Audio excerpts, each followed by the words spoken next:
बिस्मिल्लाहिर्रहमानिर्रहीम वबिही नस्तईन व हुवा खैर मुईन रब्बि इश्रह ली सदरी व यस्सिर ली अमरी वहलुल उक़दतम मिन लिसानी यफ़क़हू क़ौली। सामीन इकराम, दर्स फ़िक़ह के सिलसिले में ज़कात फ़ितरा के उन्वान पर हमारे जानिब से मसाइल को बयान किया जा रहा था। जिस मसले को आपकी खिदमत में गुज़िश्ता गुफ्तगू में पेश किया गया, जिसमें ज़कात फ़ितरा की तारीफ़, किस फ़र्द को ज़कात फ़ितरा अदा करना है, कितनी मिकदार ज़कात फ़ितरा के तौर पर अदा करना वाजिब है, क्या चीज़ अदा करना वाजिब है और किसे दिया जाएगा ये ज़कात फ़ितरा। इसी उन्वान के तहत एक सवाल पूछा गया, जिसको उन्वान बनाते हुए, जिसके ऊपर गुफ्तगू करते हुए अपनी बात को आगे बढ़ाते हैं। वो ये कि हम कैसे तय करें कि शहर में क्या चीज़ ज़्यादा खाई जाती है। देखिए, ये उर्फ़ी मसला है। हम में खुद जो शहर की आप बात कर रहे हैं, आप भी शहरी की एक बासी है। एक मर्तबा आप अपने मिजाज के मुताबिक बात करते हैं कि आपको क्या पसंद है, और एक मर्तबा बात करते हैं, खुद आप बात करते बोलते हैं कि हमारे शहर में ये चल रहा है। तो आप कैसे फैसला करते हैं कि हमारे शहर में ये चल रहा है? मसलन आप इस बात के लिए शहर में निकलना शुरू हो जाते हैं, हर एक से इंटरव्यू लेते हैं और उसके बाद वापस आते हैं, या आप भी इसी शहर के फ़र्द हैं, तो लिहाजा शहर के फ़र्द होने के एतबार से आप भी वो मालूमात रखते हैं जो शहर में दीगर लोग मालूमात रखते हैं। मिसाल के तौर पे शहर में ज़्यादातर लोग किस में सफ़र करते हैं? आप जिसमें भी सफ़र करते हो, मुमकिन है कि आप बोले हमने कभी ज़िंदगी में बस में सफ़र नहीं किया हो, लेकिन एक राय रखते हैं कि शहर में अक्सर लोग पब्लिक ट्रांसपोर्ट इस्तेमाल करते हैं। आप कहेंगे नहीं, शहर में अक्सर लोग मिसाल के तौर पे बाइक पे सफ़र करते हैं। तो ये जो आप राय रखते हैं, यही राय शहर में रहने वालों के लिए मुख्तलिफ एतबार से कायम की जाती है कि शहर के रहने वाले लोग बहुत रहमदिल हैं, बहुत मिलनसार हैं। मुमकिन है कि आप खुद मिलनसार ना हो, लेकिन आप बात कर रहे हैं शहर वालों की। इसी तरीके से आप घर वालों के बारे में बात करते हैं, अपने ख़ानदान वालों के बारे में बात करते हैं, तो आप अलग है, आपका ख़ानदान अलग है। मुमकिन है कि ख़ानदान में आपका रवैया, आपका तरीक़ाकार जुदा हो, मगर ख़ानदान वालों के बारे में आपकी एक राय होती है, मोहल्ले वालों के बारे में आपकी एक राय होती है, शहर वालों के बारे में आपकी एक राय होती है, अपने मुल्क में रहने वालों के लिए भी आपकी एक राय होती है। वो राय डेफिनेटली आम अफराद की राय और आम अफराद की बातों से मिलकर ही बनती है। तो इस एतबार से, और कभी अगर इंसान को इसमें मुमकिन है कि डाउट हो रहा हो, तो वो अपने अतराफ के दीगर लोगों से ये पूछकर कंफर्म भी कर सकता है, जहाँ पे जाके उसको तस्दीक हो जाती है कि जो मैं सोच रहा हूँ वैसा ही बिल्कुल है भी। मसलन आप कहते हैं कि मेरे शहर के अंदर अक्सरियत पढ़े लिखे नहीं है, तो आप कैसे बता रहे हैं? यकीनन आप बहुत सारे लोगों की राय को, अपने ज़िंदगी के तजुर्बे को, उनके साथ उठना बैठना देख कर इस बात का फैसला करते हैं। इसी तरीके से अगर आपसे पूछा जाए कि भाई शहर के अंदर क्या खाया जाता है, तो आप इसी तरह से बोलते हैं कि भाई जितने तंदूर उठने बैठने लोगों के एतबार से देखते हैं, चावल इस तरीके से नहीं बिक रहे होते जिस तरह से रोटी बिक रही होती है। तो हमारे यहाँ पे ज़्यादातर जो है वो गंदुम खाया जाता है। इसी तरह से बरअक्स, जैसे मैंने पिछली बार मिसाल पेश की थी कि आप बांग्लादेश में चले जाए, आपको समझ आएगा कि ज़्यादातर जो है वो चावल खाए जाते हैं। मुमकिन है किसी और शहर में चले जाए, आप देखें कि अरब है, हमारे यहाँ खजूर बतौर ग़िज़ा इस्तेमाल नहीं की जाती। अरबों के दरमियान आपने तारीख में ये पढ़ा था कि वो खजूर को बतौर जो है वो ग़िज़ा इस्तेमाल किया करते थे। आपके लिए शायद बड़ी अजीब बात हो कि खजूर ग़िज़ा है आपके एतबार से, मसलन इफ्तार होता है उस वक्त माह रमज़ान में, या फ़र्ज़ करें रजब शाबान में रोज़ा रखा जाए तो उस वक्त ही दस्तरखान पे खजूर नज़र आए। मगर उनके दस्तरखान पे, जैसे आपके दस्तरखान पे रोटी होती है, वैसे उसके दस्तरखान के ऊपर खजूर हुआ करती है। तो उनकी अगलब या अक्सर जो है वो खुराक जो है वो खजूर पे डिपेंड करती है। इसी तरीके से दीगर चीज़ें मिसाल बन सकती है। आइए मसला नंबर 1954, आज का ये मसला है। अगरचे कि पहले मसले के अंदर इस बात को बहुत वजाहत के साथ बयान कर दिया गया, मगर चूंकि अब मसले की तरतीब के अंदर ये बात दोबारा आ रही है, फिर एक बार बयान कर दिया जाए कि आप पर किसका फितरा वाजिब था। आप पर अपना फितरा वाजिब था,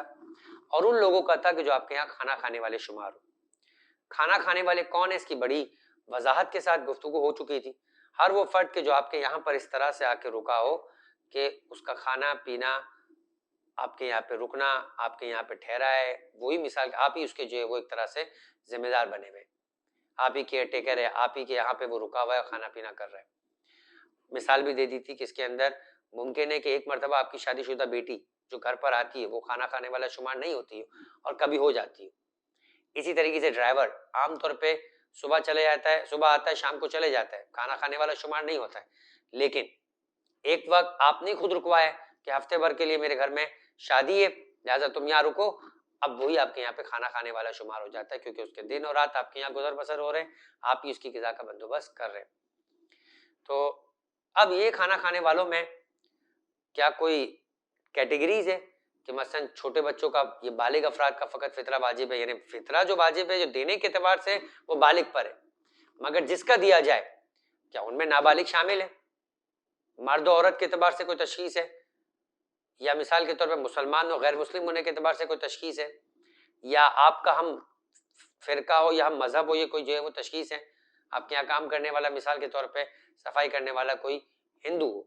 और वो आपके पास ही खाना खाता हो, आप ही ने अपने घर में उसको 24 घंटे के लिए रखा हुआ है, तो क्या वो भी इस उन लोगों में शुमार होगा जिसका फितरा अदा किया जाए? आज इस मसले को जो है वो बयान किया जा रहा है। जो लोग ईद उल फितर की रात गुरूब के वक्त किसी के यहाँ खाना खाने वाले समझे जाए, जरूरी है कि साहिब खाना उनका फितरा दे, कत्ए नजर, यानी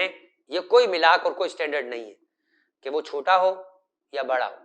चाहे वो 1 महीने का बच्चा हो, 1 दिन का बच्चा हो या 100 साल का बूढ़ा हो, मुसलमान हो या काफिर हो, उनका खर्चा उस पर वाजिब हो, यानी वो वाजिबुल नफका हो, जैसे बीवी और बच्चे, या मिसाल के तौर पर माँ बाप आके रुके हुए हो, दोस्त आके रुका हुआ हो, बच्ची आपके आके रुकी हुई हो, मसलन आपका जो है वो कोई और बिजनेस पार्टनर है वो आके रुका हुआ हो, फर्क नहीं पड़ता, यानी उनका खर्चा वाजिब होना मेयार नहीं है। इस वक्त वो आपके पास रुका हुआ है इसलिए आप उसका खर्चा दे रहे हैं, वो आपके शहर में हो या किसी दूसरे शहर में हो, आपके यहीं खाना खाता है, लेकिन वो निकल के चला गया है, फर्ज करें इस वक्त किसी दूसरे शहर में, वो ज़ियारत पे गया हुआ है, अभी अपने होटल में रुका हुआ है, लेकिन एक्चुअली वो आपके यहाँ पे खाना खाने वाला शुमार होता है, तो आपको उसका फितरा देना होगा। मिसाल के तौर पे इस वक्त वो गया हुआ है किसी टूर के ऊपर,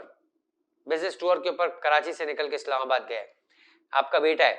आपके यहीं खाना खाने वाला शुमार होता है, लेकिन आज नहीं आपके पास, आपको उसका फितरा देना होगा। 1955 अगर कोई शख्स ऐसे शख्स को जो उसके यहां खाना खाने वाला शुमार होता है और दूसरे शहर में हो, आपके यहाँ नहीं रुका हुआ है, किसी और शहर में गया हुआ है, जैसे मैंने मिसाल दी कि कराची का इस्लामाबाद गया हुआ है, उसे अपना नुमाइंदा मुकर्रर करे कि उसके यहाँ यानी साहिब खाना के माल से अपना फितरा दे दे। मसलन फर्ज करें कि आप इस्लामाबाद गए हुए, आप घर के सरबर आए, बिजनेस मीटिंग है, इस दफा ईद आप अपने घर वालों के साथ नहीं कर रहे, आप वापस आएंगे ईद के अगले दिन, आपने पीछे मिसाल के तौर पे अपने बड़े बेटे को बोल दिया कि बेटा मेरा ये माल है, बैग में पड़ा हुआ है या घर में पड़ा हुआ है, इससे सबका फितरा अदा कर दो, तो क्या इस तरह से किसी को नुमाइंदा बनाकर उससे फितरा अदा करवाया जा सकता है? कह रहे कि अगर आपको इत्मीनान है कि वो शख्स आपके माल से फितरा दे देगा, तो खुद साहिब खाना पे अब इसका फितरा अदा करना जरूरी नहीं है, वो उसे अपना वकील बनाकर उससे फितरा अदा करवाया जा सकता है। ऐसे बहुत सारे अफराद हैं पाकिस्तान से बाहर रहते हैं, ठीक है, वो पाकिस्तान के अंदर अपने किसी दोस्त को, अपने किसी भाई को, अपने किसी जानने वाले को कहते हैं कि यार मैं तुमको माल भेज रहा हूँ, ठीक है, तुम्हारे अकाउंट में पैसे आ जाएंगे, ये पैसे निकलवा के तुम जो है वो उसको फितरे के तौर पे अदा कर देना। इसमें कुछ मसाइल हो सकते हैं, मगर इस वक्त ये बात हो रही है कि क्या किसी को नुमाइंदा बनाकर अपने माल को जो उसके पास मौजूद है उसे जिम्मेदार बना सकते हैं कि वो उसके बदले में फितरा अदा करवा दे? बिल्कुल जिम्मेदार बना सकते हैं। अगर आपको इत्मीनान है कि फितरा अदा कर देगा तो आपकी जिम्मेदारी पूरी हो जाएगी। अगला मसला 1956, ये फिर दोबारा इसी एतबार से कि जो आपके यहाँ खाना खाने वाला शुमार हो रहा है, उसकी एक एग्जाम्पल ये भी हो सकती है कि आपने किसी को मिसाल के तौर पर अपने पास बुलवाया, ईद की रात पहुंचा, वैसे ईद की रात से पहले वो आपके घर का फर्द नहीं था, ना ही आपके यहाँ रुका हुआ था कि आपके यहाँ खाना खाने वाले शुमार हो, लेकिन ईद की रात आ गई आपके पास। अब अगर ईद की रात किस वक्त आया कि आपके पास वो ऐसा फर्द कहलाएगा कि जिसका फितरा आप पर आजा हो जाए, वाजिब हो जाए। कह रहे कि जो मेहमान ईद उल फितर की रात गुरूब से पहले, सूरज गुरूब होने से पहले साहिब खाना की रजामंदी से उसके घर पर आए, ऐसे अफराद भी हो सकते हैं जो जबरदस्ती आपके यहाँ पर आके रुक जाए, यानी वो प्लान बनाकर आए कि आपके यहाँ रुकेंगे जबकि आपको मालूम नहीं है, ना आप राजी है, आप खुद किसी जगह पे जाने वाले, किसी ईद की रात है और अपनी फैमिली को लेकर वो पहुंच गए, बिन बुलाए मेहमान के शहर में हमारे यहाँ भी मिसाल हो सकती है कि कोई लूटने के लिए आ जाए, पूरी रात आपके पास आके रुके, अगले दिन भी आके रुके और आप ही के घर का खाना खा रहा हो, तो क्या वो ऐसा फर्द बनेगा कि जिसका फितरा आप पर वाजिब है? का नहीं। जो साहिब खाना की रजामंदी से आए और उसके यहाँ रात गुजारे तो वो उसके यहाँ खाना खाने वालों में शुमार होगा और इसका फितरा साहिब खाना को अदा करना होगा। चाहे वो 12 घंटे के लिए आया है, वो शाम को 5 बजे आया है, अगले दिन सुबह 5 बजे चला जाएगा, लेकिन इस तरीके से आया है कि ये कहा जा रहा है कि मुझे एक रात गुजारनी है, क्या मैं आपके पास आ सकता हूं? जैसे लोग यहाँ से हैदराबाद जाते, उनके कुछ रिश्तेदार कुछ दोस्त होते, पहुंच गए मिसाल के तौर पे इफ्तार से 1 आध घंटा पहले, कह रहे मैं यहाँ रुकूंगा और ईद की सुबह नमाज पढ़ के दोबारा कराची निकल जाऊंगा, तो ये आपके पास ईद की रात मेहमान हो गया, ऐसा मेहमान हो गया कि अब ये आपके पास रुकेगा और आप ही इसका रात का ताम क़याम का बंदोबस्त करेंगे, तो इसका फितरा भी आपको अदा करना वाजिब होगा। मसला नंबर 1957, ये आज का आखिरी मसला है और इस मसले का ताल्लुक भी इसी जो है वो सिचुएशन से कि कोई शख्स आपके यहाँ पर खाना खाने वाला शुमार होता है, तो फिर ऐसा भी हो सकता है कि जैसे हम समझ रहे इन्हीं मिसालों में कि ये खाना खाने वाला शुमार हो गया है या नहीं हो गया है। कह रहे कि जैसे आपने अपने घर पे इफ्तार रखा है, इफ्तार के बाद का डिनर रखा है, कुछ लोग इफ्तार के वक्त नहीं पहुंच सकते, आपने कहा ठीक है भाई रात के वक्त दोस्त मिलकर हम सब खाना खाएंगे, ईद की रात है, आज साथ मिसाल के तौर पे गुजारेंगे, ऑफिस भी नहीं है, और इसी तरह से आपने फर्ज करे कि अपनी बहू और दामाद को बुलाया हुआ है, अपने बाकी बच्चों को बुलाया हुआ है, वो रात को आपके यहाँ जमा हो रहे हैं,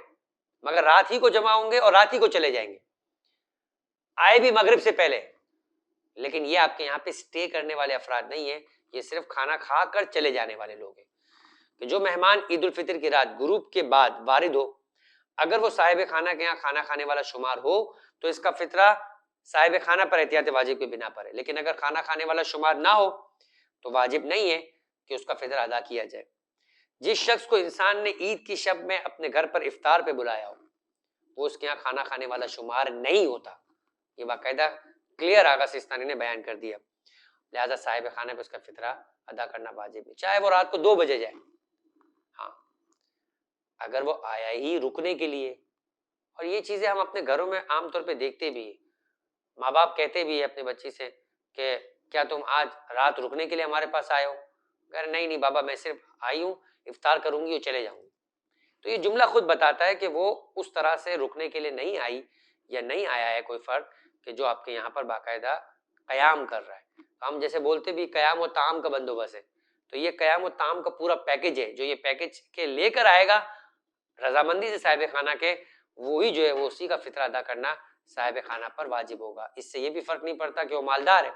मुमकिन है कि जिसके यहाँ रुका है उससे ज्यादा मालदार है, लेकिन साहिब खाने पर उसका फितरा अदा करना वाजिब होगा। इसी के साथ आज की गुफ्तगू इत्माम करते, वमा अलैना इल्लल बलाग।